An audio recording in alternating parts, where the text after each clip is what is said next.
Hello everyone, welcome back to Kandeke Chess. So in today's video we'll be going over the Queen's Gambit. So the Queen's Gambit is one of the most popular openings that you can start as white by employing the d4 opening. So a bit of theory. So d4, d5, when c4 is played, that's when you initiate the Queen's Gambit. So I'll be using a game that I recently played on Lichess. So it was a blitz game. That was 5+0, yeah. So I was playing as white and I started with d4. I always start with d4 once I'm playing as white. So d4 has been my main move. So my opponent started with d5. So my opponent went for d5 and allowed me to initiate this. He could have also started with the knight coming here. I still could have done this, just simple and straightforward setup. Yeah, just doing this, bishop out and doing this. But my opponent went for d5, so I played c4, initiating the Queen's Gambit. So in this position, you can defend with c6, going for the Slav, e6, and you can also do this. Yeah. So my opponent played e6. So after playing e6, the immediate move that should come is this, and make some exchanges on this square. So I played this, he played this, f5. Once I saw f5, it was a bit strange, but I just knew that he was going for something like a Dutch. Maybe he wanted to bring this, yeah, of which I can play this. So let's see how I handled the game from here. I did an exchange on the d5 square, played knight f3, just normal development. He played there, did this, blocked, and played e6, e3, sorry.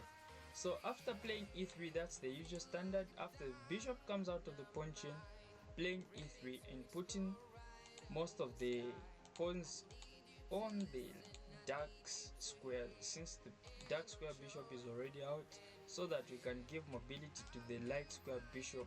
It can even go this side, or making it a Catalan bishop by putting it here, just following the direction of our pawn chain. So our attack will mostly lie on the queen side. So he played that, played here, stuck to the principle. Once he played this, was just putting pressure on this piece, did that, short castle. So after this move, you can see that as white I'm ahead in development.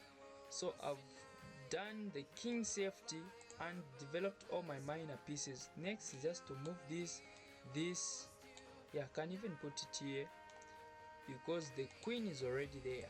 Yeah, and always playing b4 in any position. He did short castle, I did that, just activating my rook, played there, did this. So I was preparing to play b4. Yeah, so if you can execute b4 in any position, you can play it. So he played that, I retreated back. So instead of retreating somewhere here, I could have also gone here. So if he captures, I could have done this, and next, not even this rook, just moving this rook here, because the dark square bishop is already out. So I do not need to worry much about the pawn that is on f2, but rather I moved the bishop backwards. He played this, I came here. And some of you may ask, the bishop might be trapped. How? Let's say he plays this, so I could just take this and I'm totally fine with this position. Yeah, so that's why the guy didn't go for that variation, because it was just doing nothing. Rather, he went for this, centralizing the knight. I played this. So the intention of this, I wanted to place my knight on this central square. So if my knight comes here, it will be much impactful. Let's see what happened. He played there, takes, and gave a check. So he played there, chased away the knight, takes. So you can have this, I don't even need it, because you're just going to be creating more weaknesses for yourself, whereby you can start harassing your queen. So I played there, I pushed. So just going for the pawn chain, that is this side, let's say he pushed. So after he pushed this, I could have even done this, but in the game I played there, just threatening the undefended pawn that was here. He defended it, I pushed, just going for the pawn chain, the one that is this side. So he went there, pushed. So I was not afraid of the capture because I always had this, and I'll get a tempo on the queen. So that's why the guy just moved to the rook, takes, queen moves. So the queen came back. So the queen came back here, just hanging on this undefended pawn. So this pawn is attacked 3 times, if you can notice, by 3 pieces, and it's only defended by 2. Let's see what happened. So he takes, so captures. So after the captures occurred, he played this. So after he played this, I could have even come here. Yeah, it was a good move. So if he captures, I can come here. And mind you, he can't give a direct check here because my queen is already here. That was the idea of bringing the queen here. But in the game, I didn't find that. I rather played this. Let's see, after playing that, he came there, offered an exchange. So I didn't want to take, because if I capture, he can capture like this. So he will create this first pawn, if you have observed, and it will be very difficult for me to stop this, because the next thing is he will trade this no matter what. So even if I bring it somewhere here, he will just capture, and once I capture, then he will start advancing the pawn that is in the F file. So that's why I moved away, then captured. So after I did the capture, he captured back, came here, came here. So now this was the insane end game that we had reached. Let's see how we had played it. So went there, check, moved. So after he had moved, I could have even come here. Yeah, just pushing this, because next I'll be threatening to come here and checkmate somewhere in this area. So let's see what happened. Oh, I gave a check, takes there. So this check won me the pawn that is furthest to the queening side. I took, gave a check there, check.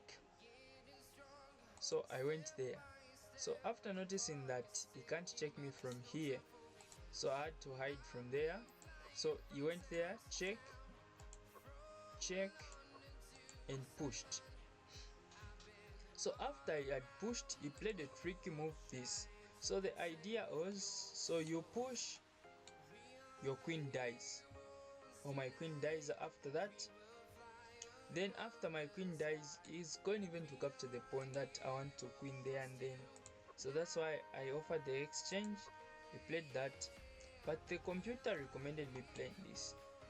Yeah, this move, although I didn't play it, so I just struck in the center, takes, played there, I went for this. So something just came in my mind that this position I'm totally winning. It's just a matter of me converting the position. So I played that, although it looked very scary, as the pawn that is this side was not having an obstacle. So I played this, came there, went there. So after going there, the move that I was threatening is playing this. And if this move lands, you'll be in serious problems. That was the idea. So he went there, pushed, went there. So gave an exchange. If they capture, once I queen. Yeah. Another idea was, I was even supposed just to capture this. So if I capture, he captures. Once I queen, and if he queens, I'm having this. Yeah, so I could have either way won the game by capturing this. Let's see. I just gave a direct check there and had to make the queen. So gave a check, moved there. So now I gave in a check, takes, there. So there was even this move of me playing here so that I can win the queen without him capturing back. But being low on time, I just captured the captured, and after the takes, my opponent resigned the game. So we have seen the power of the Queen's Gambit. So guys, if you want to play like Kandeke, don't forget to like and subscribe for more. Thank you.